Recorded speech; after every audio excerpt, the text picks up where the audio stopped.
Salam kerahiman. Hari ini 14 Mei. Kita akan bahas diary nomor 672 dan 702. Mari kita mulai. Demi nama Bapa dan Putra dan Roh Kudus. Amin. Oh Allah yang Maha Rahim, kebaikan yang tak terbatas, hari ini seluruh umat manusia berseru dari jurang kepapaannya kepada kerahimanmu, kepada belas kasihmu. Oh Allah, mereka berseru dengan suara kepapaan yang memilukan. Ya Allah yang murah hati, janganlah menolak doa kaum buangan di bumi ini. Oh Tuhan, oh kebaikan yang melampaui pengertian kami, Engkau sungguh-sungguh mengenal kepapaan kami, dan Engkau mengetahui bahwa dengan kekuatan kami sendiri, kami tidak mampu menghadap Engkau.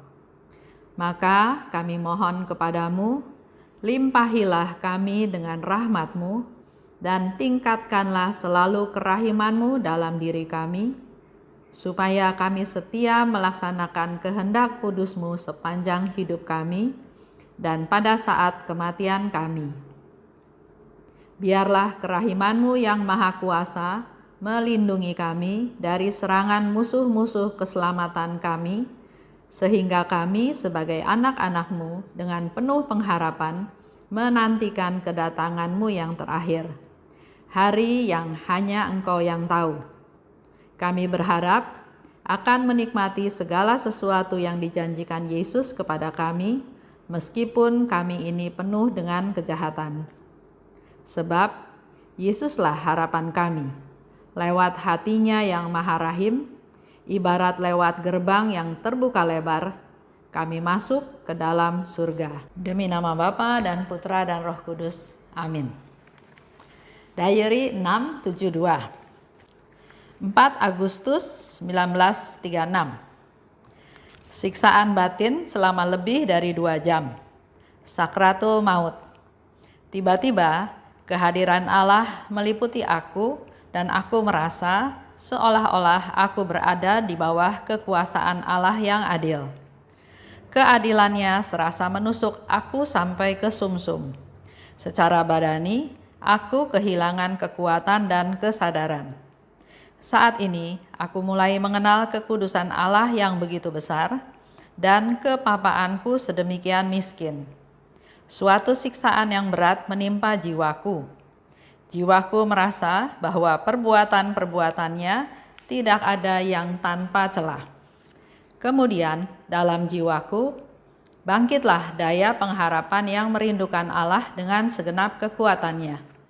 Tetapi, ia melihat betapa memprihatinkan dirinya dan betapa sia-sia segala sesuatu yang ada di sekelilingnya. Dan berhadapan muka dengan kekudusan yang sedemikian tinggi, sungguh hina rasanya. 702, 13 Agustus 1936. Malam ini kehadiran Allah meliputi aku, dan dalam sekejap aku menyaksikan kekudusan besar Allah. Oh, betapa keagungan Allah menyelubungi aku. Kemudian aku menyaksikan seluruh lubuk kehampaanku. Ini adalah suatu siksaan yang berat, karena penglihatan ini langsung disusul dengan kasih. Jiwaku mengikat diri erat-erat dengan Allah, dan kedua kasih saling bertatap muka, Sang Pencipta dan ciptaannya. Satu tetes kecil berusaha membandingkan dirinya dengan samudra raya. Mula-mula, tetes kecil itu ingin merengkuh samudra yang tak terbatas itu dalam dirinya. Tetapi pada saat yang sama, ia mengetahui bahwa dirinya hanyalah satu tetes kecil. Dan karena itu ia lenyap dan larut sama sekali dalam Allah, seperti satu tetes air larut dalam samudra. Mula-mula saat ini merupakan siksaan, tetapi kemudian sedemikian manis sehingga waktu mengalaminya, jiwa merasa bahagia. Itu yang mau kita bahas sama-sama ya. Di 672, 4 Agustus 1936. Di 702, 13 Agustus 1936. Jadi kira-kira kejadiannya 9 hari kemudian. Di tanggal 4, Suster Faustina katakan siksaan batin selama 2 jam. Dia mengalami sakratul maut dan tiba-tiba kehadiran Allah meliputi aku. Kalau di 702, 13 Agustus, malam ini kehadiran Allah meliputi aku. Jadi 2 peristiwa ini Faustina sama-sama mengalami di mana kehadiran Allah meliputi aku. Dan di sana Faustina melihat aku menyaksikan seluruh lubuk kehampaanku. Ketidakberdayaan, kelemahan, ya, tapi di situ dikatakan langsung disusul dengan kasih. Ya, saya ulang.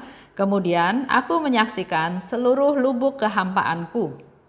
Ini adalah suatu siksaan yang berat karena penglihatan ini langsung disusul dengan kasih. Jadi dikasih satu penglihatan di mana dia sangat hampa, sangat tidak berdaya, sangat tidak ada apa-apanya, tapi pada saat yang sama dia merasakan kasih. Di bawah lagi dikatakan, aku adalah hanya satu tetes kecil yang lenyap dalam larutan samudra kasih Allah. Mula-mula saat ini merupakan siksaan. Jadi mengalami sakratul maut, mengalami siksaan batin. Jadi mula-mula ini seperti siksaan, ya. Tapi kemudian sedemikian manis sehingga waktu mengalaminya jiwa merasa bahagia. Ada tahapan dalam kehidupan merasakan kehadiran Allah.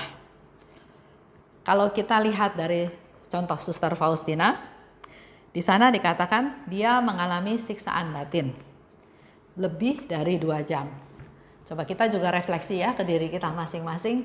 Kita juga mungkin mengalami hal yang sama, tidak separah Suster Faustina, tapi mungkin kita mengalami keputusasaan, kesedihan, kehilangan, kesusahan, sakit penyakit, penderitaan.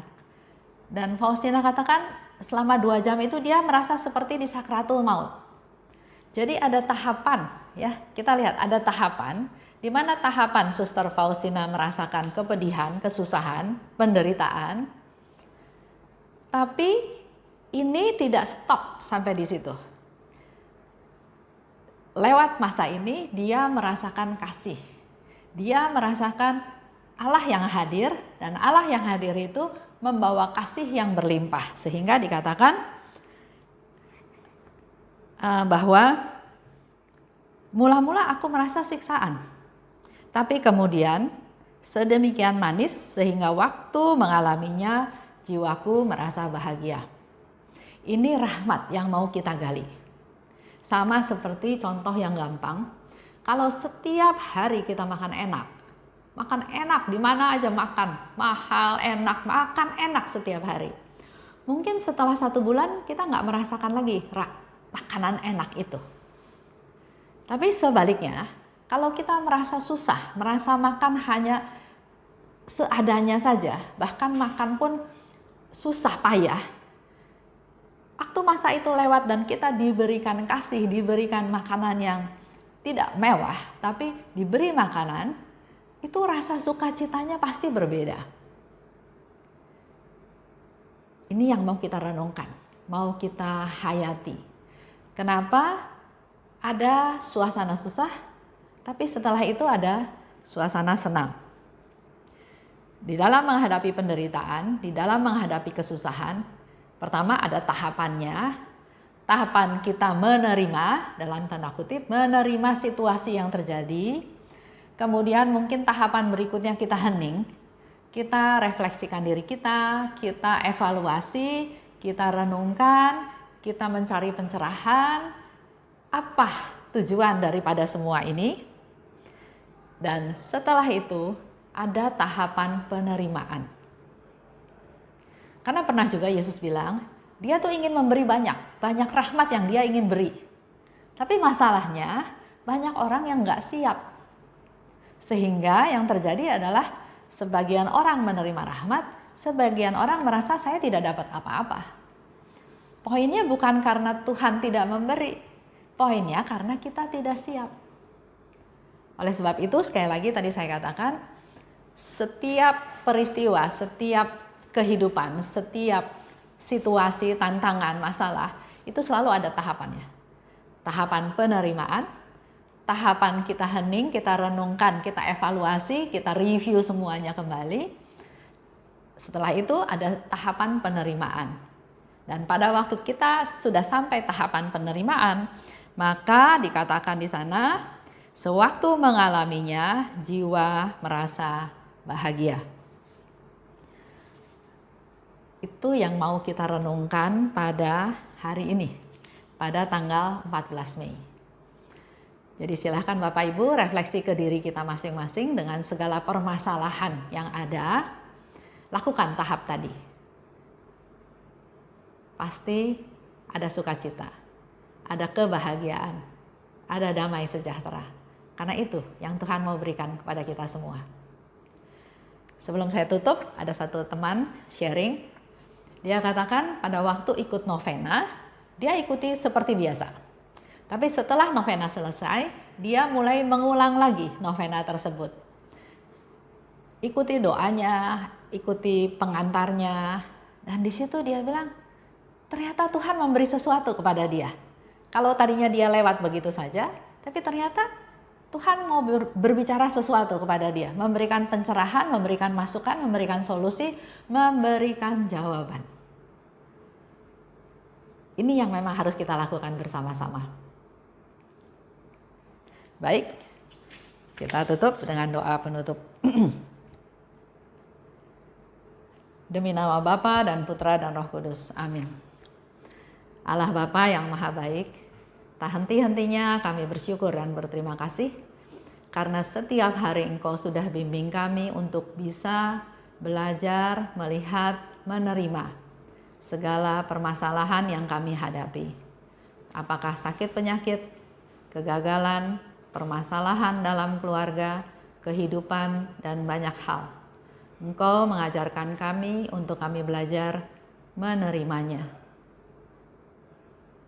Mengevaluasi, hening, mencari jawaban dari Tuhan, dan berikutnya Engkau akan memberikan rahmat yang kami butuhkan. Mampukan kami Tuhan untuk bisa melalui proses tersebut sampai pada saat penerimaan, dan dengan demikian kami tetap boleh bersyukur dalam segala situasi, termasuk dalam penderitaan yang sedang kami hadapi. Terima kasih Tuhan, dalam nama Putra-Mu kami berdoa dan bersyukur. Amin. Demi nama Bapa dan Putra dan Roh Kudus. Amin. Salam kerahiman.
was God.